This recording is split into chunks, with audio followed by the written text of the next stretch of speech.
Quick shout out to our sponsor, Dealfront. Struggling to reach decision makers? Dealfront has you covered. It's your all-in-one platform to target ideal leads and close deals. Dealfront stands out with live European data in multiple languages, giving you insights and access others can't match. Finding the right decision makers is now just a few clicks away. Dealfront combines market signals, web visitors, and EU company databases, all while ensuring GDPR compliance. Ready to transform your sales game? Get your free demo at dealfront.com. That's DEALFRONT.com. Or check the link in the description and show notes. Elevate your sales strategy with Dealfront.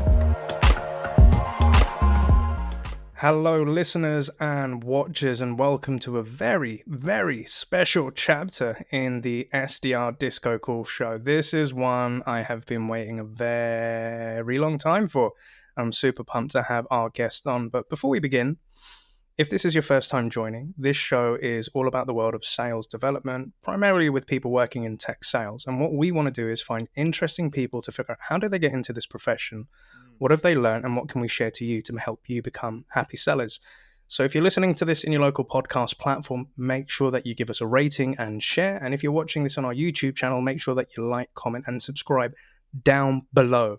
Now, this guest is somebody that I fanboy on a lot of his content. I follow him on Instagram, TikTok, LinkedIn, you name it. And when I asked this lovely person, do you want to come on my show? And he said, yeah. And I was like, oh my God, cool. So without further ado, sir, could you introduce who are you? Where are you based in the world? What do you do for work? My name is James Saywhatsales Buckley, and I have the pleasure of being the host of the Sell Better Daily Sales Show. Check us out, sellbetter.xyz. The best part of my job is that every day I get to bring forward incredible salespeople, sales leaders, and deliver actionable tactical tips that you can take away and use immediately following the show to get better sales results. The second best part of that job is that most of what we do is centered on the buyers. The sellers happen to reap the benefits. That's a very important distinction. I love that. I love that. James, that is a strong intro, my man. Thank you so much for coming on board. And just for our listeners, where are you based in the world, James? I am in East Tennessee, the Great Smoky Mountains National Park. It is the slowest and the best place to live in the world. I'll never move away. Woo! I love that. I love that. And a question that I love to ask all of my guests, outside of sales, James, what are your passions, your hobbies and interests? What do you want to tell the people? I'm a massive Lord of the Rings fan, all things Middle Earth, really, a Tolkien fan, to be frank, all through the first, second, and third age, the Silmarillion, the whole nine. I just got this massive tattoo on my back for my tribute to the third age, but no spoilers, right? I have to wait till it's finished for anyone to see it. But that's definitely a passion of mine. Sales is my life. And, because we function in the sales space, often friends and networking and social situations become a hobby. And I like that. That makes me happy. I feed off other people's energy. I am a true extrovert. So I seek that out, right? Another thing I do is I shoot a lot of pool. I've been playing since I was 7. I play for the American Pool Association. The highest ranking that you can be at a skill level is a 7. And I'm currently ranked a 5. So I do okay. Jeez, James, I keep learning new things about James, and I freaking love this. And this is going to be a dynamite episode. I can definitely feel it. Human. You are indeed, sir. You are indeed.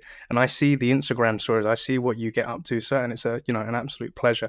As you can see, listeners and watchers, I'm really fanboying out here. And do you know what really made me happy about James? A few weeks back when we connected, I went all gaga on the Zoom. And James said to me, Neil, I'm just like you. And that put me at such ease. So again, salute to you, sir.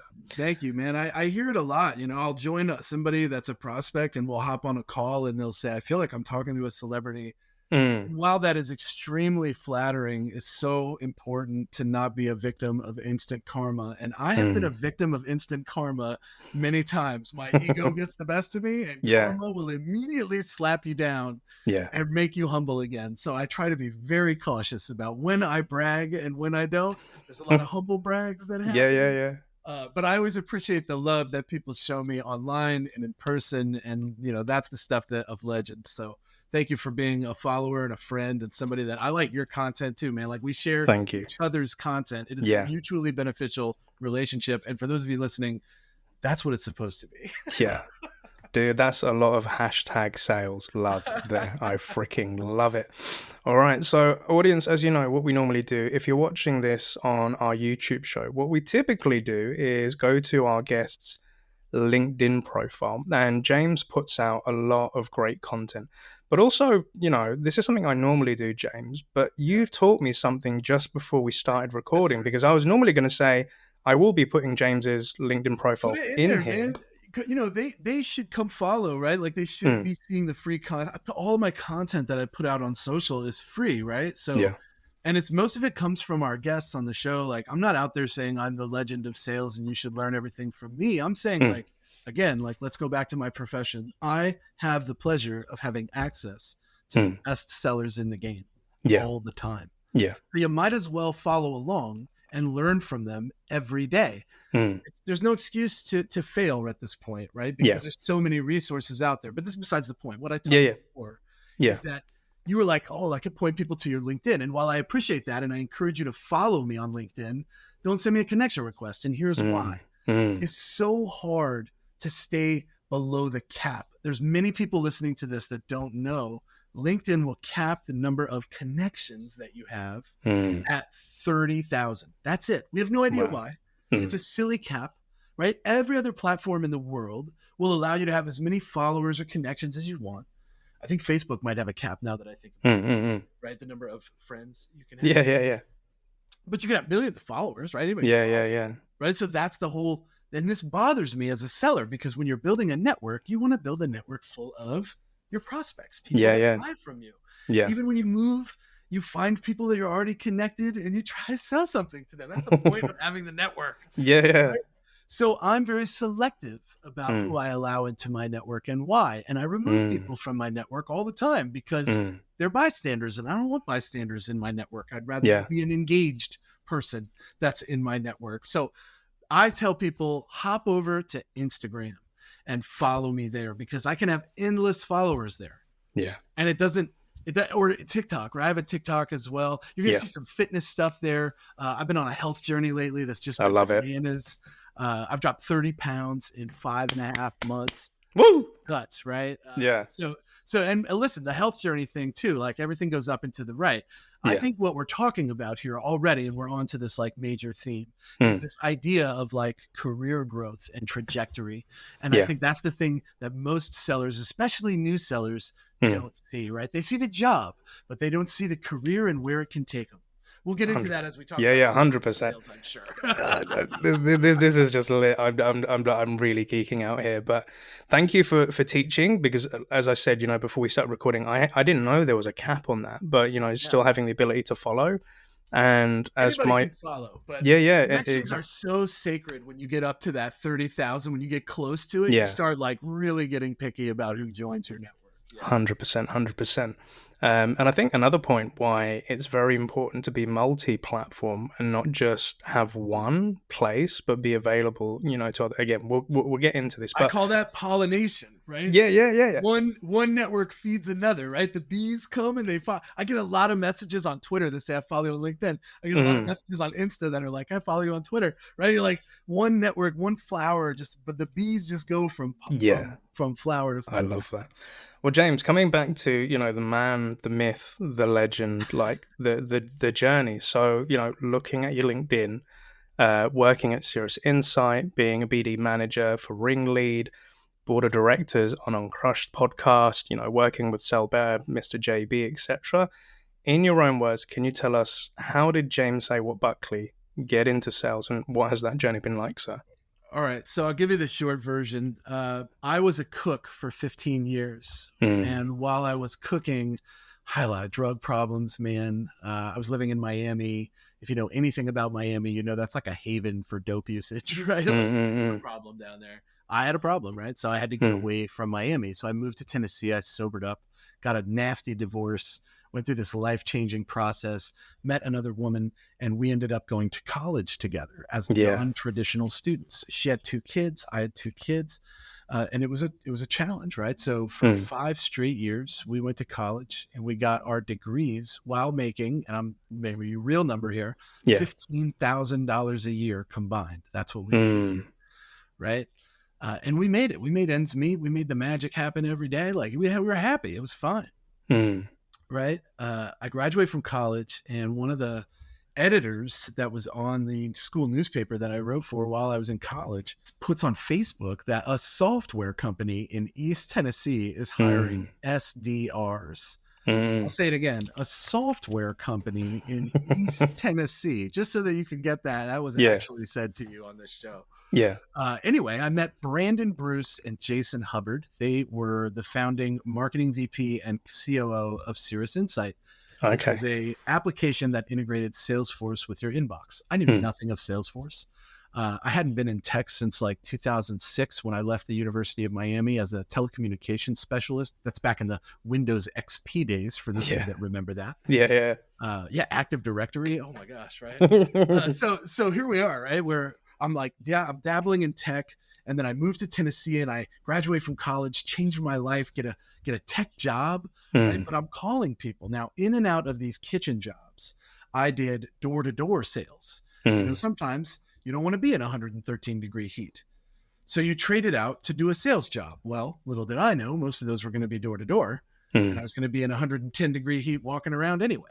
So here I am, working pest control, door-to-door residential, AT&T, and Winstead Marketing, doing door-to-door B2B, driving around the southern United States, doing mom and pop shop upgrades, get another phone line for your credit card machine, so on and so forth.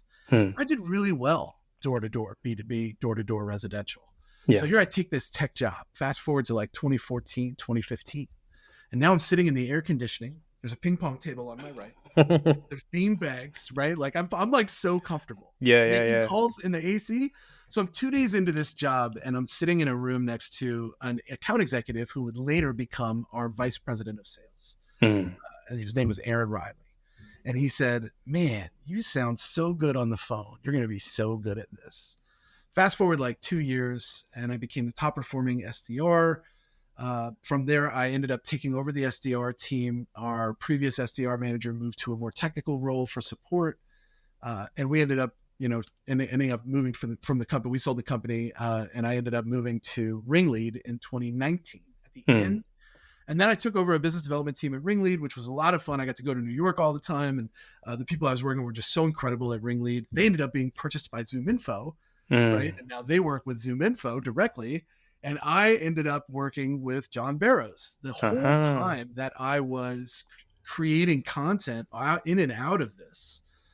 John Barrows, Morgan J. Ingram, Chris Merrill, Megan Forgian, the team at JB Sales, what was JB Sales, was watching, right? And like, I just thought we were friends and like going to the same events and like we, vibe, like what's up, like we spent time together at events and stuff. Little did I know that they were like, we should bring James on. So I got wind of it and I did nothing, right? Be still and just wait and see what happens.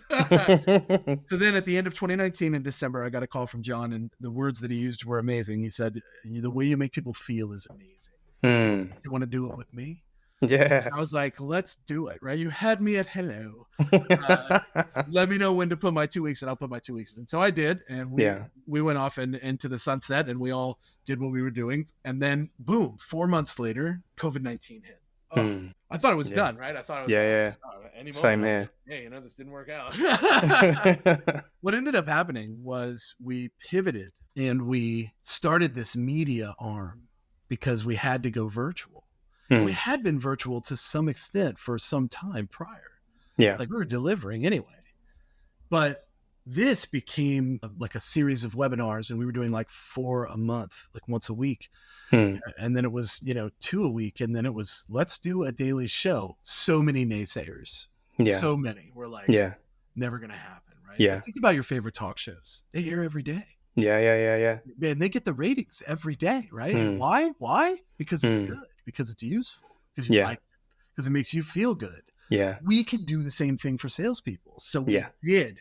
And that is when Chris Merrill said, let's just go this other direction and let's do Sell Better. Sell Better is currently the longest running daily sales show in existence. Now, if you had told me when I was out there knocking on doors, or even when I was cold calling Salesforce administrators trying to sell them on inbox integration, if you had told me that I would have landed a job with one of the best sales trainers in the world, and then began building a media company with my friends that would become one of the most respected sales organizations in the market today, I would have told you were full of crap. That would never happen. Because I don't deserve that.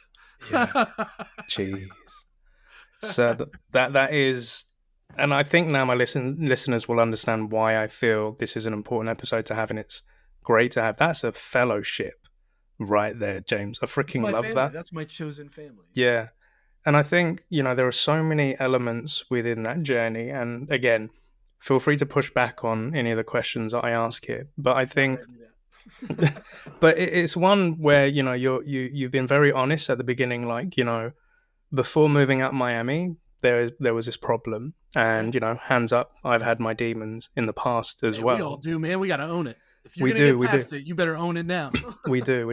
And I think the reason why I want to just quickly touch upon this is it wasn't until I got into sales did I find out about substances and other things. And I've had friends that have been affected by this. I've been affected by this. I was lucky. I got into it much younger, so I was able to move past it in my adult years. Yeah. Do you mind if me just asking, like, in terms of the recovery, what was that process like for you, James? And then when you got into that job, we can talk about it, man. Yeah, please. Separation was the biggest decision I made. I had tried to wean myself off of the problems I had for a long time, and it just, bad habits, right? Bad people, you get wrapped up in stuff, and before you know it, you develop these habits. The best thing you can do is remove yourself from that environment and put yourself in a completely different environment. Now, you can take that to any extreme you like. For me, moving from Miami to East Tennessee slowed my life down considerably. In the country, people are not in a hurry. In the country, there is no hustle. In the country, it's unlikely that you've got a neighbor that's less than a mile away. Yeah. Right? So the chances of me being able to have like a network of people to draw problems from, pretty small. Yeah. That worked out for me. Some people take it to another extreme. I have a friend that moved to Taiwan. I have another friend that moved to Korea. I have another friend that ended up in Russia, right? These people just needed a different life. That's the best decision that you can make. You think you need that old life. I promise you don't. In fact, you'll find out later in life that you'll switch more times than once. Yeah. And have multiple lives. And I believe that wholeheartedly. We all have multiple lives that we live. 100%. And a lot of love and respect for that. And, I think in my early days where I had a few problems, and that stemmed from my days in music and hanging around with rock and roll stars and whatnot, I picked up a lot of bad habits. No name drops? No name drops, Neil? No name drops. No name drops. But I will share something after we record this episode. I've got something to show you. But, going into sales, I met a lot of people where, let's just say, certain substances were just the norm, like in sales kickoffs or, catching up or bonding on the weekend, drinks after like the office hours and stuff like that. And I have seen it grab some people, and I've had to have chats with some people to say, be careful with this stuff, man. Like, there's all about having fun. I don't bother anymore, man. Yeah. Yeah. If they want that information, I'll give it to them. But yeah. I have found that as I've aged, I have learned to allow people to make decisions and not assert my opinion as if it matters. Most of the time it doesn't. Right. So and I see this meme all the time, right? Of like, even if you tell me that 2 + 2 is 6, I'm like, you're right. Yeah. Give best of luck to you. Yeah. Right? Yeah. Like, I see that meme. That's it. When you hit like mid 40s, that's how you feel. Yeah. Like if suddenly your circle shrinks even more.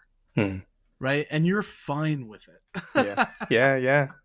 You're right. And I think the reason why I'm bringing this up is the way, like you said, taking yourself out of the situation. This was one of the reasons why I didn't go out for Friday drinks with the team. This is why I didn't go to certain events, because I was just like, to keep myself safe, I don't want to be put in those environments. So here's my thing is that I did the same thing for a long time. And then I reached a point where I was able to do it, and I'll just have soda, or I'll just have water, or I'll just have like ginger ale with lime in it. Like, hey, can you make mocktails? Like mocktails. My friend Lindsay Boggs, you do the mocktails, man. Like, we love that stuff, right? Yeah. Now, don't get me wrong. Like, alcohol was never an issue for me. It was drugs that was a problem for me, right? So, like, Some people are able to turn that stuff on and off, and I commend those people. They don't Mm. have an abuse problem. I had an abuse problem, and that's why I had to separate myself. So I want to be very clear. I'm not judging anybody that can dip their toe in the waters and then stay dry. Yeah. I'm not judging you. Yeah. But I am not that person. So when I see it, I'm ready to bounce. I don't need to be around it. I'm not tempted, but it's best if I'm not in that situation. You know? Yeah. Why insert myself at that risk level? I love it. Thank you for sharing and being honest and open about this. This isn't something I've ever really spoken about on the show. So People need to hear this shit, man. Yeah, Everybody they do. goes through it. Like most people have been through that. Yeah. You'll find if you were in a room with people and it was dark in there and you were like, raise your hand if you had a substance abuse problem. You'd be amazed at the amount of honesty in that room if no one can see their hands go up. Yeah. 100%. 100%. Whew, sir, thank you. I appreciate that. So moving on to the next bit of that journey where he was working in this AC'd office, you're working in this thing So called nice. SDR, and you got this guy saying to you, you know what, you're going to be really great. Yeah. What was going through your mind where, you'd come out of the kitchen and you're doing this tech thing and it's something called an SDR? Like, how are you wrapping your head around that at that point? So I was fortunate because, as I said, in and out of the kitchens, I had experience in sales. So when they explained to me that this is just a sales job, suddenly everything was like, oh, I never like, so I should back up, right? As a kid, as a young person in Miami, I also made some calls for some credit card companies. I was a headset wearer, the little boop goes off in your ear and then you talk to somebody and you have a script that you're reading that's pinned up in your cubicle that's this big, right? It's a very frustrating job and you never know who's going to chew your ass on the other end of the phone. Well, the same thing happens in door to door, right? You never know what's going to happen when the door opens. It could be a monster that comes out of there. I've been attacked by dogs. I've had guns pointed at me. Like, Jesus. Yeah. Door to door is a different monster all around, man. I'll tell you, there's so many no soliciting signs, and what do? You just blow right by them. That's the way it goes, right? So I didn't see it. So here we go, right? Like, as we were talking before, as we move through these roles, I was very fortunate to land in this role that I kind of had a little bit of a context. It also, and I'll point this out to any hiring managers that might be listening or folks that are shopping to break into tech sales and they want to know what's the best way to get that skill set up. I'll give it to you right here. Go work at a restaurant for a while. And if you're hiring, go out to eat and interview the people that are serving you your drinks and your food. Restaurant people and bartending people make the best salespeople. Want to know why? Why? They have no problems talking to strangers. Yeah. They have been walking up to them for years. Hi, welcome to Applebee's. What can I get you to drink? Hi, thanks for coming to Chili's. Can I start you off with some fajitas or ultimate nachos? Hi, welcome to Texas Roadhouse. My name's James. I'll be your server today. You can tell that I've done it a time or two. Yeah. Yeah. Right? These people make excellent cold callers because if you give them something to say, they can say it with no fear whatsoever of what that stranger thinks. They've done it in person forever. Picking up the phone, that's a breeze. Yeah. Do you know what? You're right, because, again, trying to relate to that, my days of working at Pizza Hut, being the guy, we was in a delivery store, so it was speaking to customers, busy on a Friday night, you'd have irate people. But I was also the delivery guy that got on the delivery bike and had to go and knock at the doors, and I was going into, different apartments, meeting different people, and there were some very, very fucked up situations that have happened as a delivery driver. But it was that thing of you're just meeting people, you're exchanging, you're talking. And even if I was the guy that dealt with the angry customer on the phone and ended up being the guy delivering it, they wouldn't know that I was the same person, but I just wanted to look them in the face and be like, he's being a dick to me. Here's your pizza. I want a tip. Here's your pizza. Thanks for coming in. I managed a Taco Bell for a while, and I remember that several times somebody would ask me to remake something that was made incorrectly, and I would remake it for them, and then when I turned around, they would throw it at me. Oh shit! No way. Yeah. It's amazing, right? Because these are the same people that worked tech jobs themselves. Yeah, and that's why I've always had this mentality of never be a dick to a person that is serving your food, because they have a lot of control with your food. But, like if I'm in a restaurant, if somebody drops something or doesn't clean up the table, like when I finish a meal, I pack up the plates together and cups so that when the person comes along, they're able to take it. Always be kind to people that serve you your food. That's number one rule. If anybody's never seen the movie Waiting, it's one of the best, most accurate movies about what it's like to work at a restaurant. And if you've never worked at a restaurant, everyone that's ever worked at a restaurant that you're sitting around can tell. Yeah. Love that. I love that. I love that. This is awesome. One of the best interview tips that I ever give is if you're interviewing somebody, meet them for lunch and get to the restaurant early and ask the waiter or waitress, ask the server to mess their food up a little. Here's what you're looking for. How do they respond? Yeah. If they say nothing, you can't hire this person. They'll never overcome an objection. They'll never cold call anybody, right? Their level of confrontation is like super low, right? That person is probably not for your cold call team. But if they're kind about it, if they're like, oh, excuse me, this was supposed to be no cheese. If I could just get that fixed, that would be amazing. That's a great person that you need on the phones with your prospects. If they're aggressive, right? How hard is it to take a food order? Don't hire this person. Yeah. And that's how they're going to talk to your prospects. Yeah. Right? This is all extremely social stuff that you're gathering about this human being that you're about to put in front of the people that are going to give you money. Think about it. I never even thought of that. That's freaking true, dude. I love that. I love that. And sorry, you've blown my mind there just a minute. But coming back into, okay, so this SDR gig thing. So you're working in this tech company, first time round, you're in the AC office, you're on the bean bags. What was going around in your head as to what the hell you were actually doing? How did I'm having a blast. That was what was happening for me. I mean, so keep in mind, prior to this job, prior to 2015, I had been making like $15,000 a year. You know, so you have come into this role and, you know, let's talk about the progression, right? I was at Cirrus for 4 years and each year my salary took a step forward and so did my commissions. This led me to loyalty. I stayed because every year it seemed like they wanted to pay me more. Every year they'd put another goal in front of me. I'd knock it down and I'd get paid more, right? Every year they would put me on planes and I'd travel all over the world representing this organization, right? And I'm thinking to myself, I managed a Taco Bell a couple years ago. What is happening? Yeah. Like, this is like, I'm beside myself that this is even happening, that somebody would put this level of trust and faith in me, right? This type of stuff is the stuff that keeps people at your company. I didn't leave until the company sold. And then I made my exit. I hear that.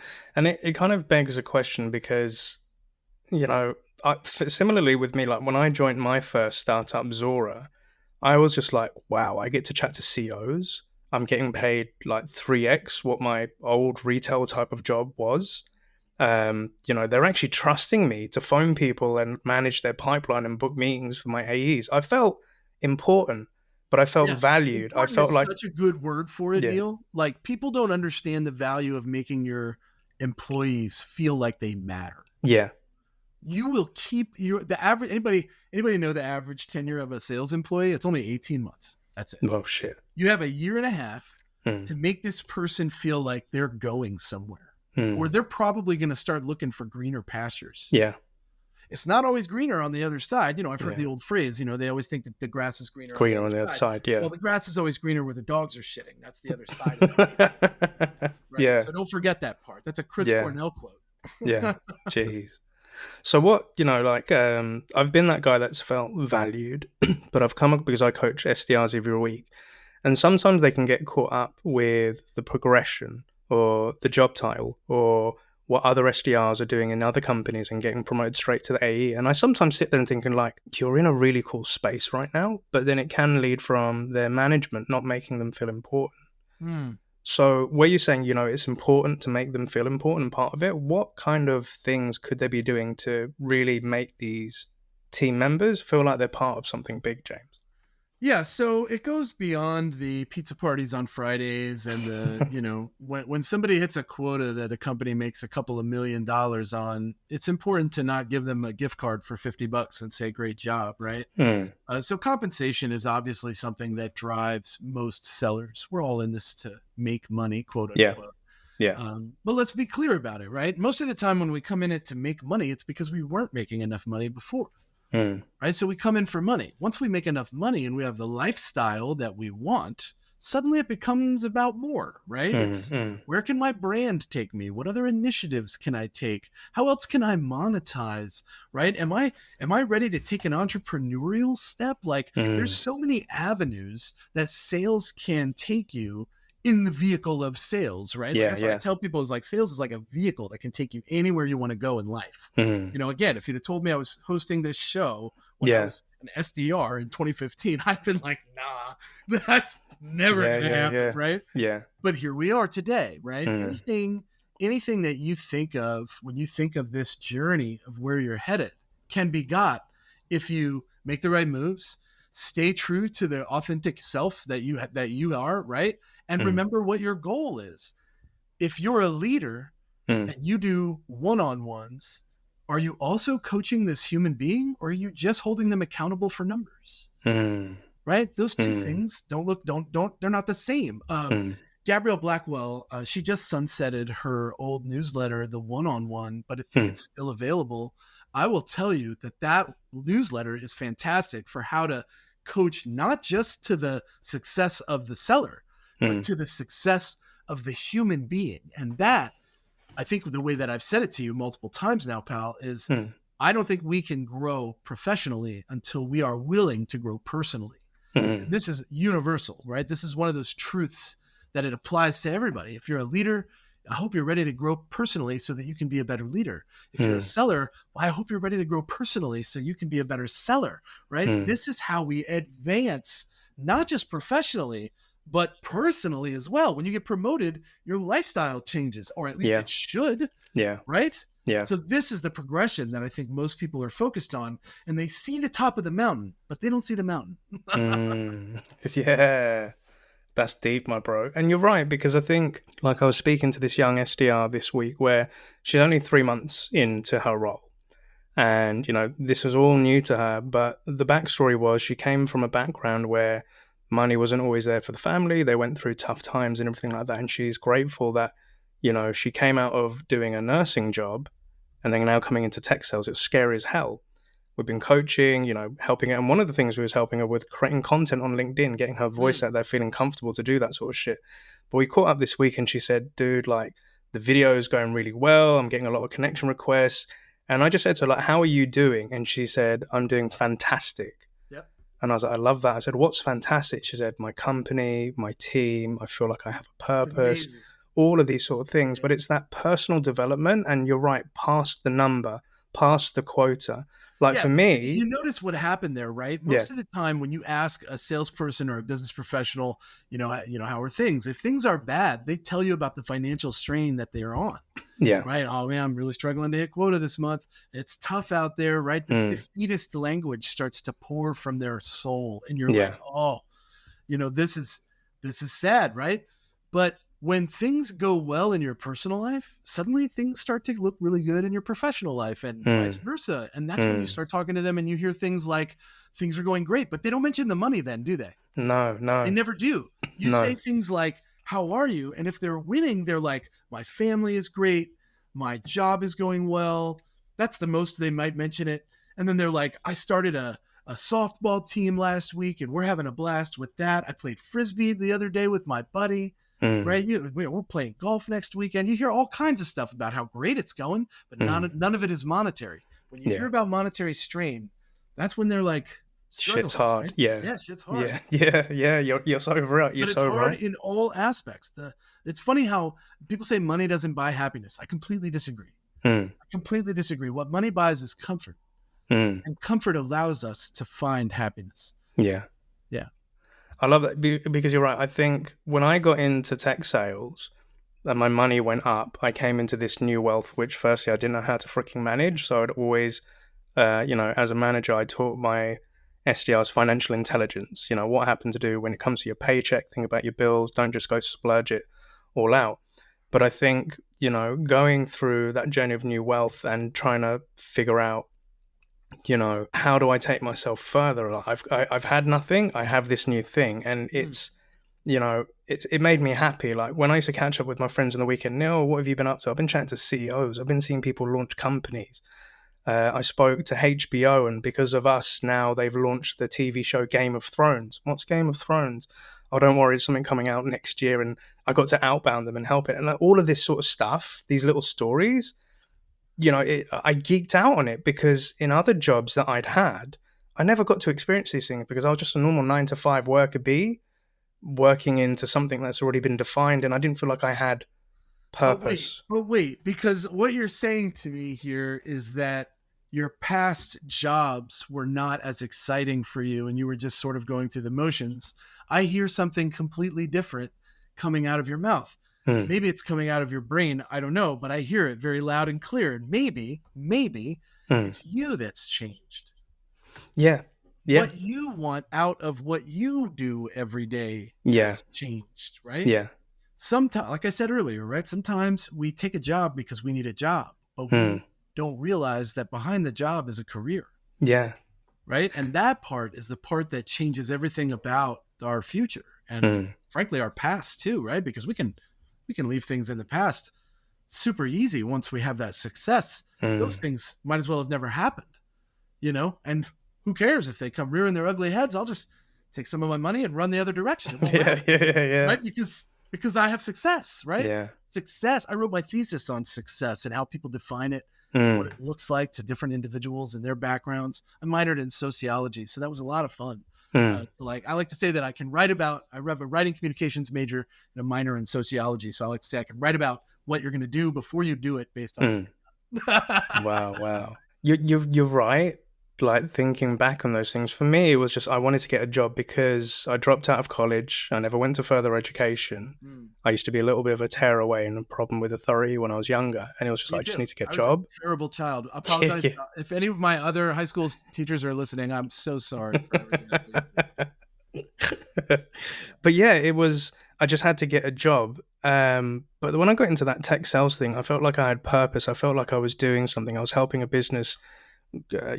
Zora back then was completely unknown in Europe. Nobody knew who the hell they were, and we were on a mission to evangelize the subscription economy. I felt like I was doing something.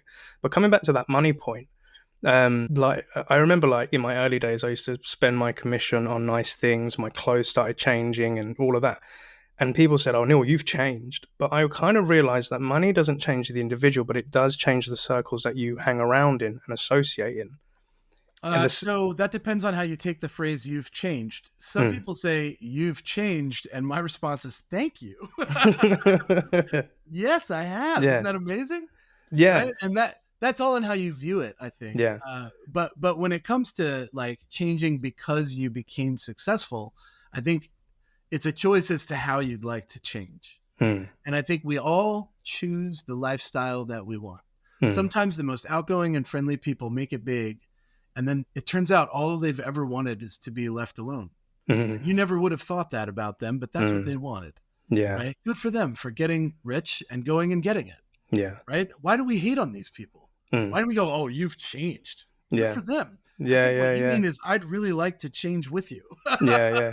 You're right. And I think like to kind of clarify, with the change, it was the mindset towards money. So, working those jobs before tech, getting my paycheck at the end of the week a month, just spend it on the weekend, don't, be very frugal. But then when I started seeing like AEs closing 200K North deals and I started hearing millions, I wasn't talking about thousands, our company were talking to millions. So if I went and bought a jacket for $300, I was like, yeah, that's cool. That's nothing compared to what I've seen these companies and everything make. But then, as I got older and thinking about putting stock options, investing in things, when I had my kid, I want him to have a future. Like my mindset on money changed quite a lot. Well, So, part of that is mm, because a lot of money, the words "a lot of money" are relative. to the Nowhere is this individual. more nowhere is this more obvious than when I speak to college and high school students, and I speak Mm, to them a lot. tell me So, more. so it's interesting when you say to a group of kids, "How much money do you want to make every year?" First of all, most of them have a hard enough time getting past the hourly rate. Mm, They don't even think in the terms of annual salary. mm. And if you ask them to put that into terms, the numbers just vary across the board. You might say, how much do you want to make your first year out of college? And they'll say $25,000. And you'll say, that's not enough money to live on. Right. And then you'll go, what's the next number? And then, they, of course, they go the complete other extreme. They're like, I want to make $1 million. You're like, best of luck to you. Right. There's a financial literacy that changes in us, right? Just like when we start in sales, typically we start at an SMB model. Yeah. So we start selling average contract values of $2,000 and $5,000 and $10,000. And to us, we're crushing it, right? Yeah. Then we grow professionally and personally, and we become mid-market sellers, right? And now our ACV is between $50,000 and $100,000. And we're like, yo, this is another ball game altogether. Yeah. Enter year 5 of your sales career, and you're probably closing $1 million deals. Well, you don't live in that same ratty apartment, do you? No. Probably not. No. You've changed? Yeah. Indeed, I have. Thank you so much. Yeah. You're right. And do you know where this kind of rings true? Because my old sister, she used to work for local government, and I've been working in tech 10, 15 years, and I always said, come to the dark side. Life can be so much more better. Yeah. And, she used to like make comments of like, no, you spend too much and, you're flaunting this and you're doing that. I said, well, if I've earned it, I'm happy with this, but I just don't see this as expensive things. And in the last year, she's now become an account executive for Microsoft. And I helped her, with her interview, her contract and everything like that. And now I see my sister and I'm kind of proud of her because like, she's not living a balling lifestyle, but she's doing good. Car's good. My niece is good. Her life is good. She's thinking about property. She's thinking about investing. And I sit back there and I'm like, the money hasn't changed you, but it's changed your mindset because now you're working at a big company where the ACV is huge, like working for a big. She's growing both personally and professionally right now, right? Those two things are symbiotic relationship. Yeah. I'm reminded of the 2 trees, first stage, right? Yeah. We can talk about it. Yeah, please do, please. But the thing is, right, so like imagine with our audience right now. So, we've got SDRs, we've got salespeople, and they're hearing James and Neil talking about this professional development and this personal development. What advice would you give to somebody that's saying like, James, where do I start? How do I go about this journey of, bettering myself? Yeah. So one, I'll give you a couple of tips. One, read psych books on how your brain functions, how your mind works, right? Understand yourself. That leads me to my second tip. Become more self-aware. Focus on yourself and how you can improve in areas where you struggle. Find others that have strengths that you are weak in and learn from them. Ask them for help, which brings me to my third tip. Build a community of people that support your goals. Surround yourself with others that are proud of your accomplishments. Say it to them often, and they will say it back to you, and it will manifest in your life as something that blooms into a beautiful, successful life. And that's what you're after. Probably my last tip is lose the fear. It's like dating. The worst thing that can happen is that she says no, and then I'm right where I am now anyway.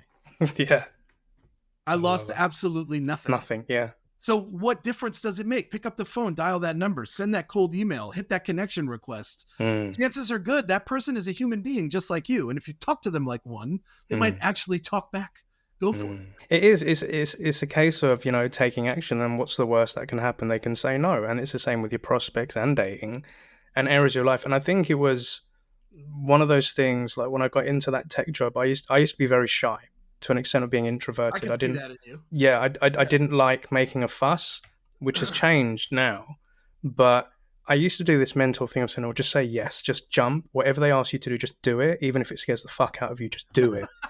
And I would coach myself in my mind. So when a manager said, hey, do you want to take over doing that? I was like, yeah, let's do it. And I don't know what I'm doing, but I'll figure it out as I go along.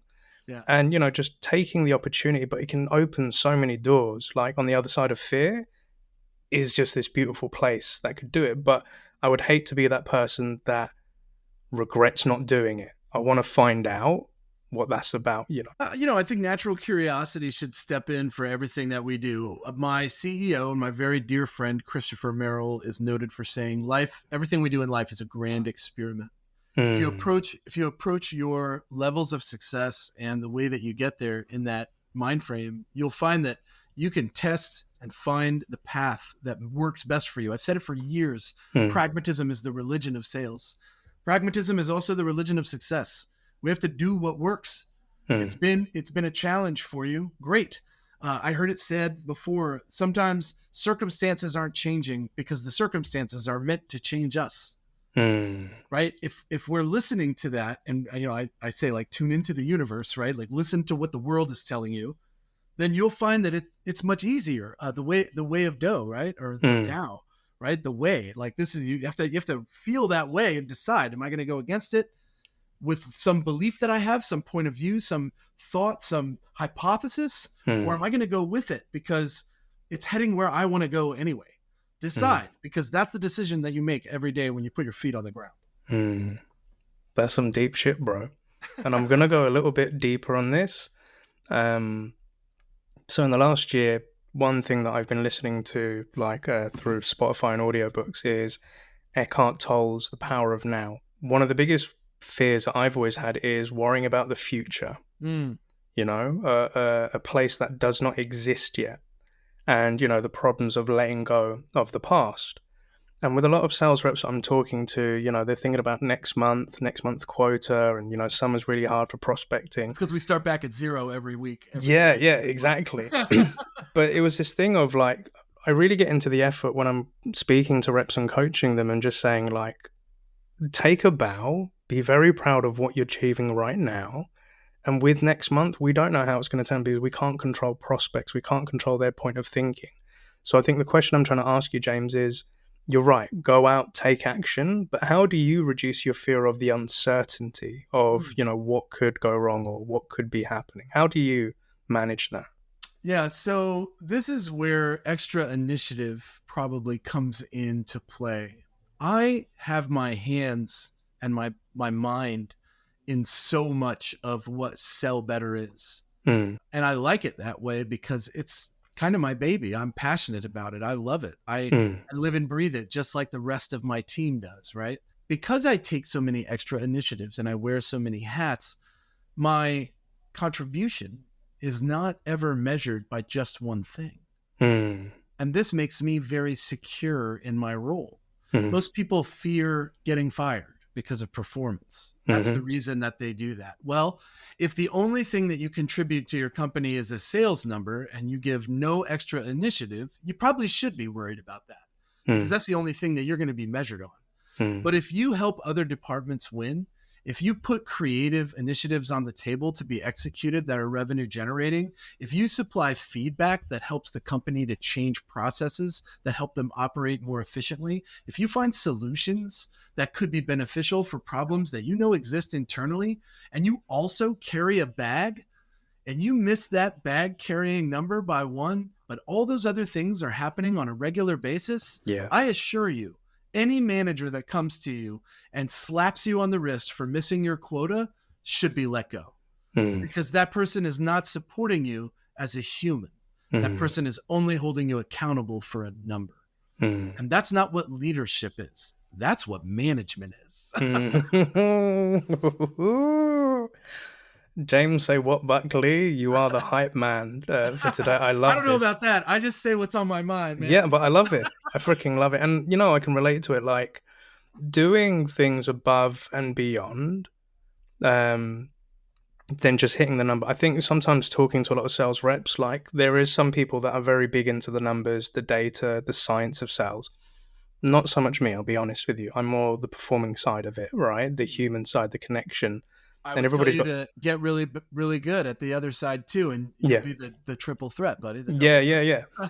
But I think this is kind of where I want to meander it into. So, you know, where you were telling us the story of meeting John Barrows and saying, do you want to come and do it with us? And then, you know, with Sell Better and creating this content. So one thing I'm very grateful to be in is a part of time where I'm seeing a lot of salespeople becoming these content creators, doing something more additionally than just doing a sales job and closing deals. That's right. Good for them. We're very supportive. Yeah, 100%. And I think, you know, thinking of people like Corporate Bro, like yourself, like Leslie, John, and all those teams. And I think I was very lucky that I was here in Europe where it was pretty much old school sales.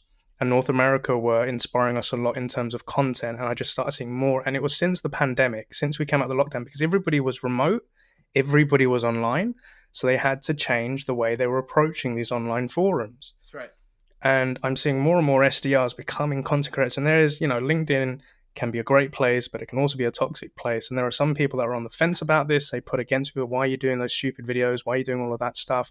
And then you've got people saying, we love creating content.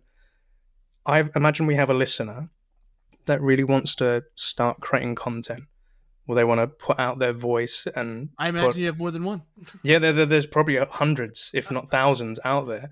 Yeah. How did you make the transition of doing that job or that role and then getting into the idea of content? And what advice would you give to that person that's thinking about, hey, I want to make some content? So I got into it accidentally. Like most people, I wasn't really sure what I was doing. And I had this LinkedIn account and I started it, just so that I could earn this SDR role that I wanted. I wasn't on social media until like 2013 in college when I took a PR class and we did a segment on brand building.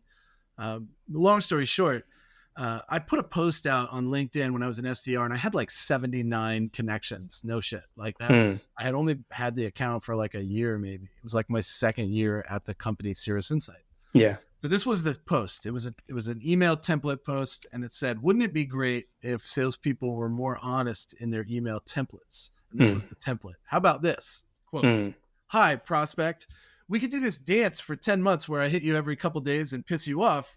Or we could connect for 10 minutes and you can let me know if we should keep talking. How does that sound? Well, I put it out in the afternoon and I just hit share and it was like one of the first things that I had shared that was like my own thought.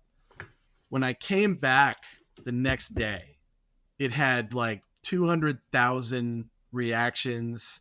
Jeez. My connection requests were at like 99 plus and I had hundreds of them.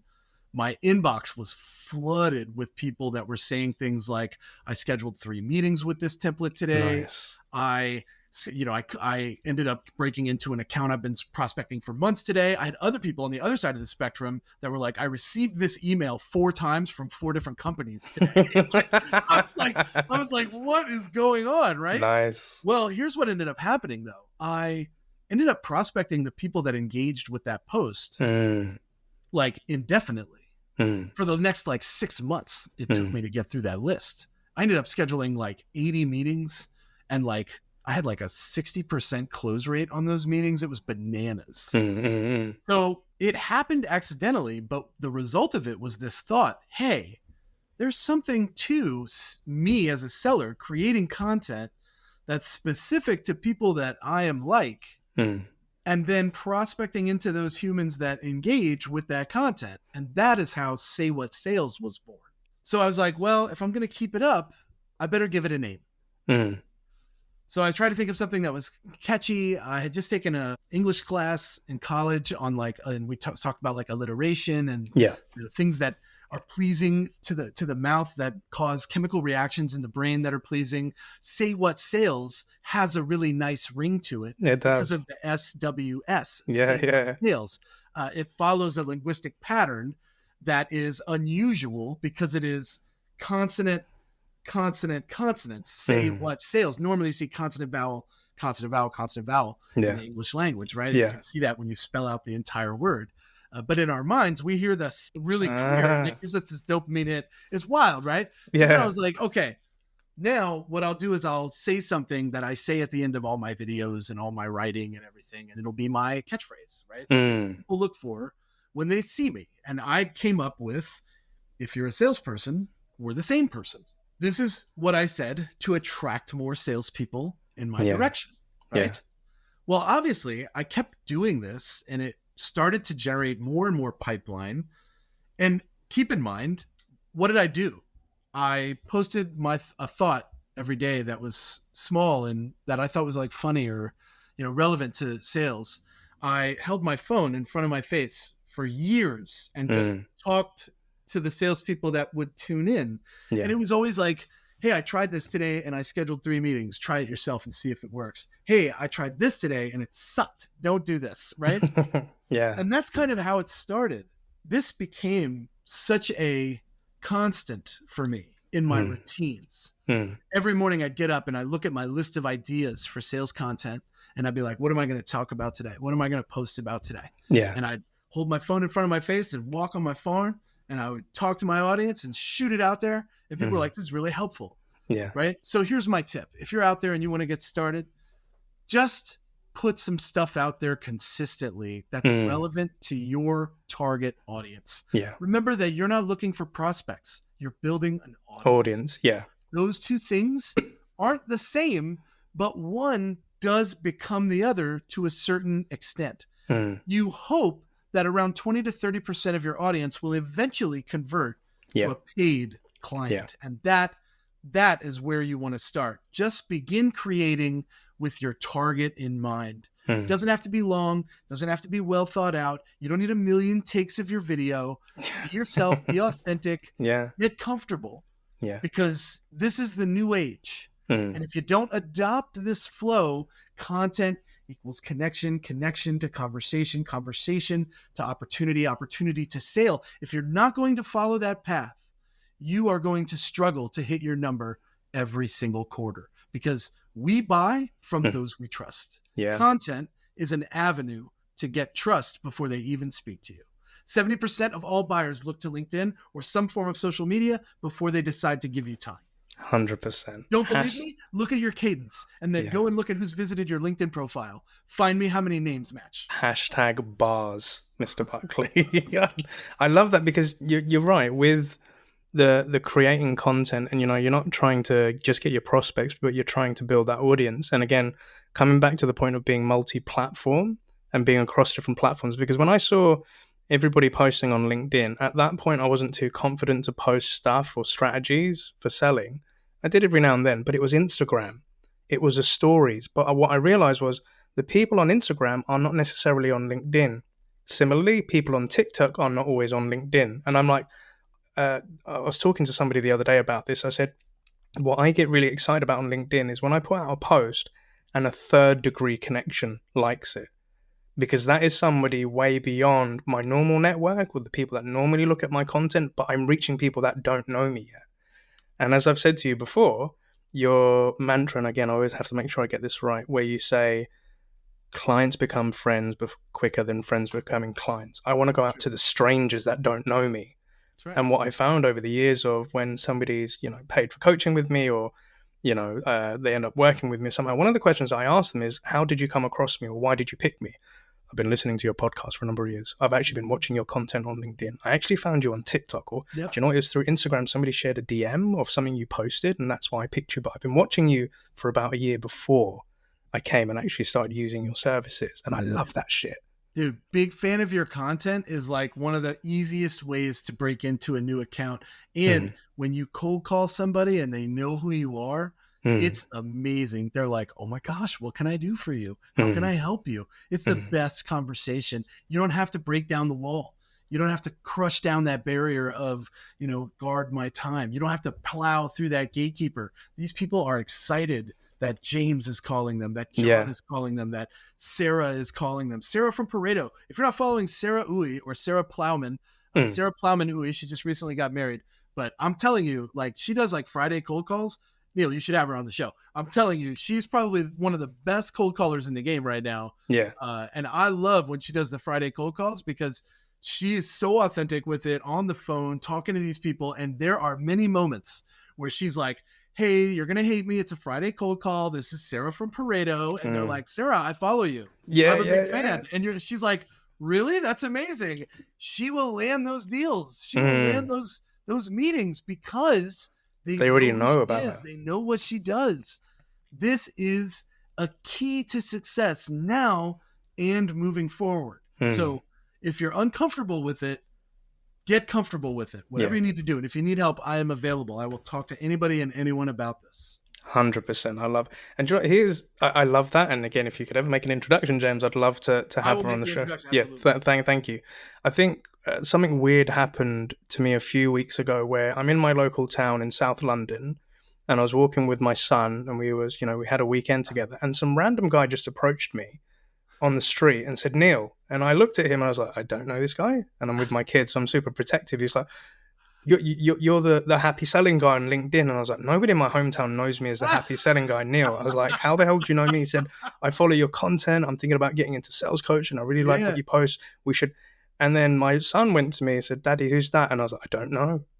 I really don't know, but he knows Daddy from happy selling work. And he was like, oh, okay. This happened to me with my family in New York City in Times Square, and it was first time that happened to me. In that, it's weird. It's happened to me in Wrigley Field in Chicago during a Cubs game, which you think is insane too, right? Like all those people, but this dude picked me out in New York City. This guy picked me out in Times Square and was like, "Oh man, I'm a big fan of the show. Can I take a picture?" I'm walking. Like minutes later, he posts the picture, tag me. I'm like, my kid, he asked my kid to take the picture, not knowing that she was my kid. It was wild, man. Yeah. Nuts. But that's what I'm saying to you, right? Like, and this is not, I want everyone to understand. None of this is to brag on our popularity or celebrity status. It's not about that. No.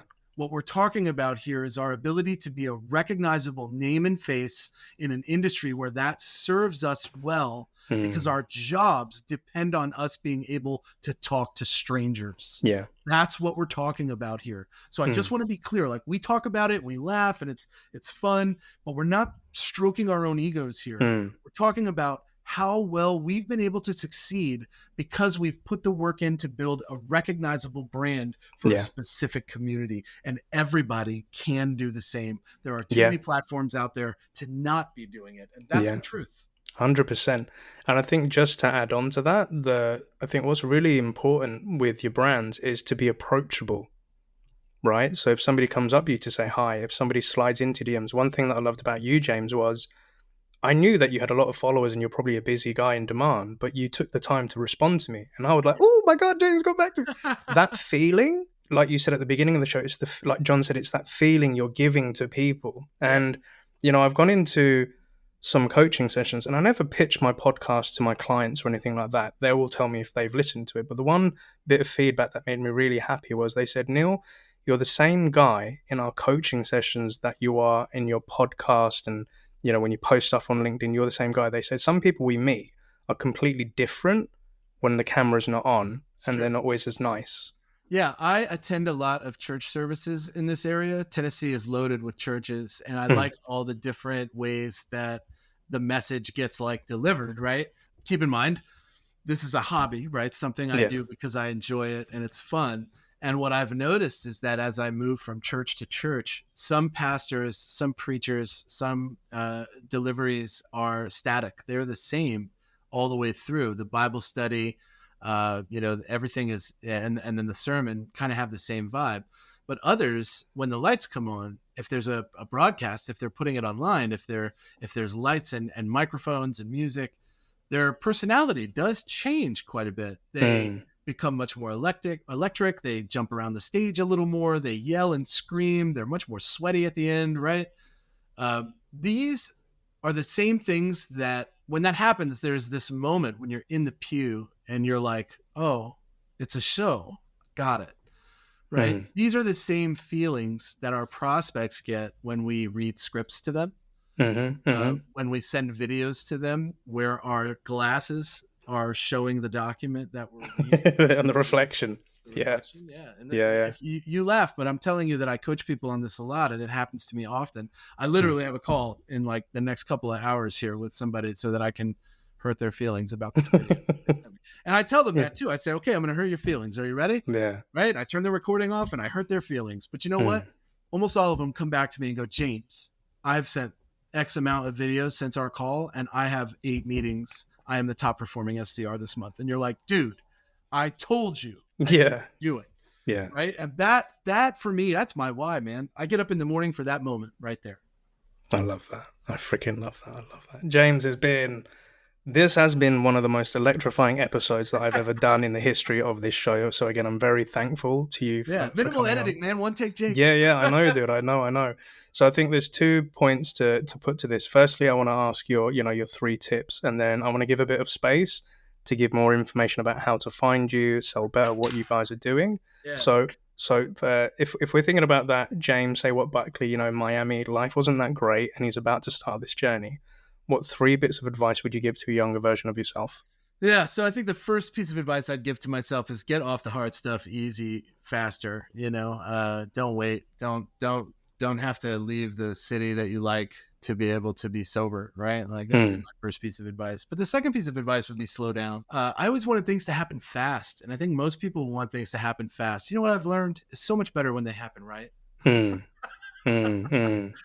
So you enjoy it much better. They say the wine tastes the sweetest for those in whose troubles that was fermented. I think that's Yeah. Lord Elrond. Anyway, Yeah. but that's my second piece of advice. Nothing I ever gave a shit about happened overnight. So slow down, take your time, walk, don't run, enjoy the view. It's a journey. All those cliches. That would be my other one. My third one would be kinder. I used to be a bully and I was mean, and it was because I was sad and I was angry at the way my life turned out. And then when I met my wife now, and we began a life together, I really did learn what happiness was. And that changed everything for me. It's a choice. When you put your feet on the ground every day, what kind of day are you going to have? Are you going to be happy today, or are you going to let things destroy that happiness? I choose the former every day, and those things that come up against me are nothing. They fade away in my happiness, and that's a beautiful life. So I would recommend that you focus on that. That would be my 3 pieces of advice. Amen to that, brother. I love that. I love that.